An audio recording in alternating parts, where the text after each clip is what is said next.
রত্না শুধুই বাড়ির বউ নয়, রুদ্র সৎ মা, এটাও তার একটা বিশেষ পরিচয়। শ্বশুর বাড়িতে এসে নিজের বৌমা পরিচয়ের সাথে এটাও একটি এক্সট্রা আইডেন্টিটি মেনেই নিয়েছে, বলা ভালো মেনে নিতে বাধ্য হয়েছে। আসলে রত্নার বাবা হিমাংশুর মতো দোজবরের ছেলের সাথে মেয়ের বিয়ে দেয়। দোজবরে পাত্র, তবুও রত্না না করেনি। খুব যে ইচ্ছে ছিল তাও নয়, তবুও আসলে অনেক সময়ই পরিস্থিতি দেখে না করার উপায় থাকে না। বাপ মায়ের প্রতি অগাধ ভালোবাসা থাকলে মেয়ের মন মুখ বুঝে অনেক কিছুই মেনে নেয়। রত্নার ক্ষেত্রে এমনটাই ঘটে।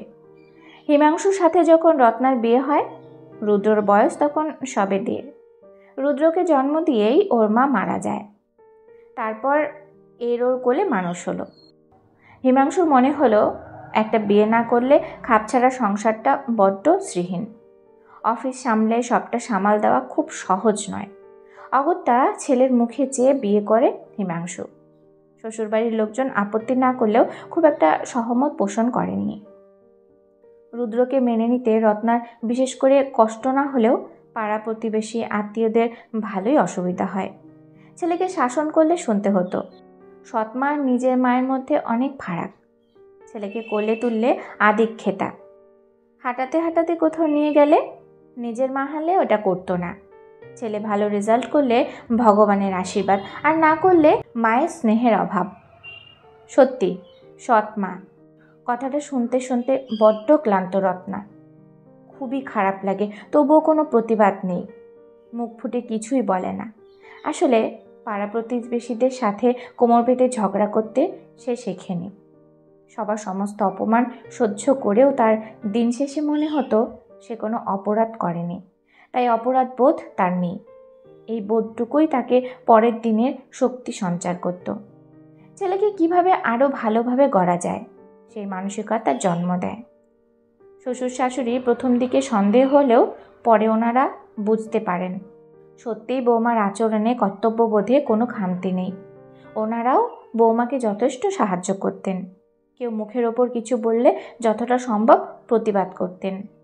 এখন রুদ্র বছর 18, উচ্চ মাধ্যমিকে ভালো রেজাল্ট হয়েছে, এখন কলেজে ফার্স্ট ইয়ারে পড়ে। রুদ্রর বোন অর্থাৎ হিমাংশু ও রত্নার মেয়ে সৃজা ক্লাস 7-এ পড়ে। রত্না ছেলে মেয়েকে যথেষ্ট অনুশাসনের মধ্যেই বড় করে, খুব একটা সমস্যাতে পড়তে হয়নি। সব দিন সবার সমান যায় না, রত্নার ক্ষেত্রেও এরম একটা ঘটনার সম্মুখীন হতে হলো। এই অপ্রত্যাশিত ঘটনার জন্য কেউই তৈরি ছিল না, কিন্তু তবুও ঘটল। রুদ্রের একমাত্র মামা সুমনবাবু একদিন রুদ্রদের বাড়ি এলেন। রুদ্রকে পাকাপাকিভাবে মামাবাড়ি নিয়ে যাওয়ার জন্য জেদ করলেন। অনেক অভিযোগে রুদ্রর বাবা মাকে দুষ্ট করল। ছেলের ভবিষ্যতের খেয়াল রাখেনি, ভালো করে পড়াশোনা করানোর ক্ষেত্রে যথেষ্ট কার্পণ্য করেছে, দুবেলা ঠিকঠাক খেতেও দেয়নি, এরকম অনেক দোষ আরোপ করা হলো। রত্না মুখ বুজে সবটাই শুনল।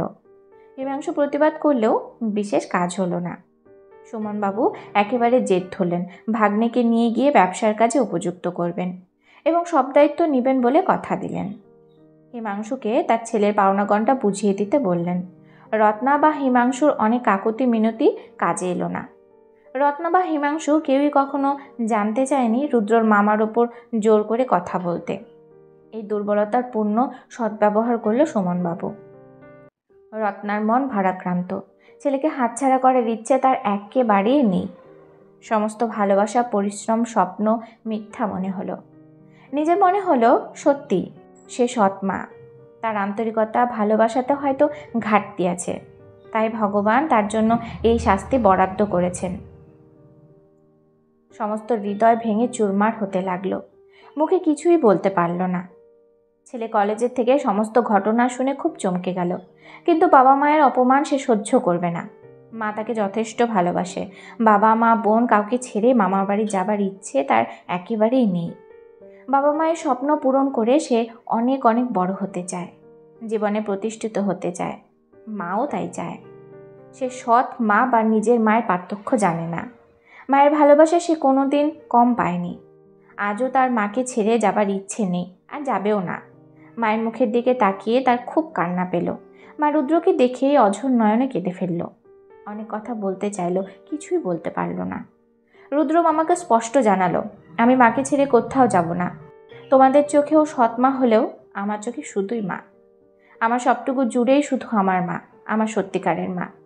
মামা অনেক বোঝানোর পরও রুদ্র নিজের সিদ্ধান্তে অনড় রইল।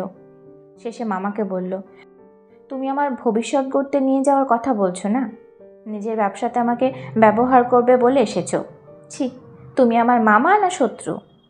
সুমনবাবু অনেক বোঝানোর পরও কাজের কাজ কিছুই হলো না। অগত্যা সুমনবাবু হার মানল। বাড়ি ছেড়ে সুমনবাবু অনেক উল্টোপাল্টা কথা বলে প্রস্থান করল। মা ছেলের কান্নার রেশ থামল না। এক সত্যিকারের আবেগঘন পরিবেশ, এক যুদ্ধ জয়ের আনন্দ বাড়ির পরিবেশে অনেকক্ষণ বিরাজ করল।